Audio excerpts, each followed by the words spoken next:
Beauce. Jean-Christophe Couvi est avec nous du syndicat SGP Police Force Ouvrière. Bonsoir, merci de nous répondre ce soir en direct. Première question peut-être un petit peu personnelle, Jean-Christophe Couvi. Est-ce que vous-même, ça vous est déjà passé par la tête? Bonsoir. Non, parce que j'ai la chance d'avoir effectivement une famille unie, la chance d'avoir des collègues qui sont avec moi tous les jours, avec qui je partage ma vie et qui sont là aussi au quotidien, des amis. Donc effectivement, quand on a tout ce cocktail-là, ben, on se sent bien et on a aussi un sens à notre métier. Donc non, j'y ai pas pensé, non. Et dans votre entourage, il y a eu des collègues qui y ont pensé, voire qui sont passés à l'acte? Ah oui, bien sûr, vous savez, le rôle de délégué syndical, déjà, c'est d'être au plus près de nos collègues sur le terrain, on prend le pouls. Moi, vous savez, je reviens sur les chiffres, 1200 personnes sur 25 ans, sur une génération, c'est une ville comme Bordeaux.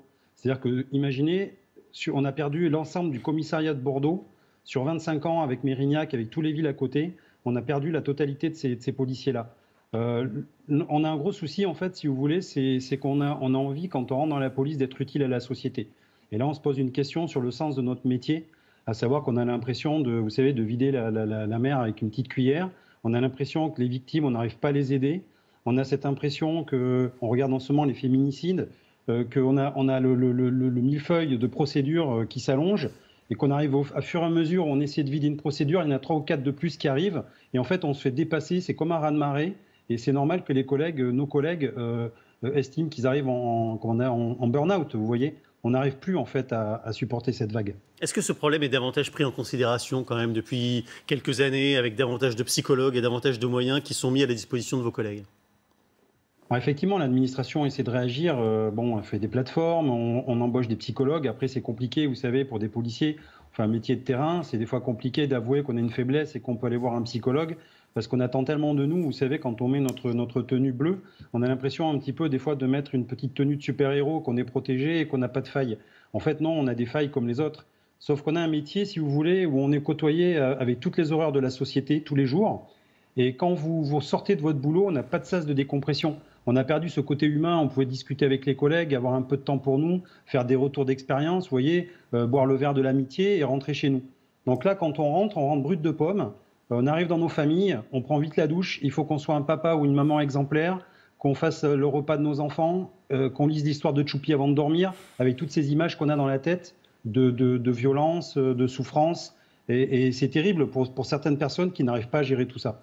Il n'y a plus le sas de décompression. Non, c'est ça. En fait, on travaille toute la journée ou les nuits. Je pense aussi à mes collègues nuiteux. Vous savez, la nuit, c'est bien particulier. On voit des choses qu'effectivement qui se passent. Il y a une autre vie dans la nuit. Et c'est vrai qu'on est en décalage. Ce qui me marque aussi, vous voyez, c'est que ça fait depuis 2013 qu'on demande à changer nos cycles de travail. Actuellement, on a un cycle de travail qui date de la préhistoire, qui est en 4-2. C'est-à-dire qu'on voit nos familles pleinement un week-end sur 6. Je ne sais pas si vous vous rendez compte de profiter de nos enfants et de nos femmes un week-end sur 6. C'est juste inhumain.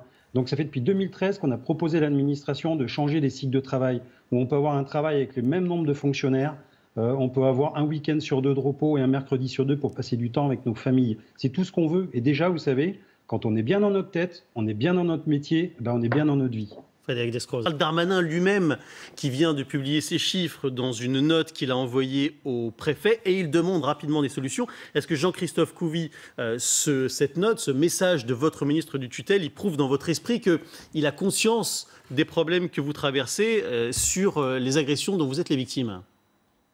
Oui, alors bien sûr qu'il a conscience, et c'est pas le seul. Je pense que les hommes politiques, d'ailleurs, sont souvent unanimes pour dire que voilà, on a la fonction publique en général, bon, les policiers un peu plus, nous sommes attaqués en ce moment. Vous savez, j'ai l'impression qu'on est dans une nébuleuse. Bon, on va en sortir, on est obligé, parce qu'on est quand même des sentinelles. On est là pour alerter aussi les pouvoirs publics. Et je pense surtout, c'est que il faut vraiment éveiller les consciences et dire que maintenant, ça suffit. On a un problème dans la maison police. C'est pour ça qu'on a initié le Beauvau de la sécurité, pour essayer d'y répondre. Mais on sait très bien que le Beauvau, comme je vous l'ai expliqué l'autre soir, il va arriver au mieux qu'en 2023, avec la loi organique de programmation. Et là, c'est maintenant, tout de suite, qu'il faut agir. Et donc, on a un problème aussi externe, c'est-à-dire la vision qu'ont les gens de la police. Et on voit que depuis quelque temps, effectivement, on a une vision de police violente, raciste, etc. Et certains entretiennent cette vision-là. Donc nous, on se sent sali, on se sent bafoué par ça, on se sent des fois renié, désavoué, lâché. Et ça met aussi, si vous voulez, tout ce sac lourd sur les épaules. qui fait que les policiers se recentrent sur eux-mêmes, un peu comme l'impression d'une citadelle assiégée, vous voyez. Et en fait, on a l'impression que oui, on va pas voir le bout du tunnel. Donc il faut vraiment nous aider à aller mieux, à redresser la tête et à dire qu'on est fier d'être flic, quoi. Voilà. Mais ça, le ministre et les préfets auxquels ils s'adressent, ils ne peuvent pas faire grand-chose là-dessus. Ce ne sont pas eux qui appellent à ne pas respecter les policiers.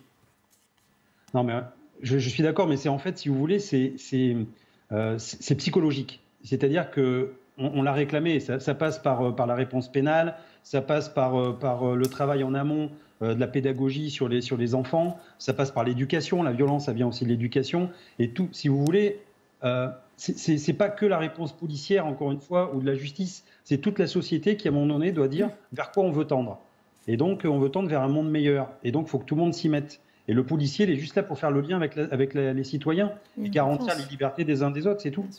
Merci beaucoup Jean-Christophe Couvi, Céline Hervieux.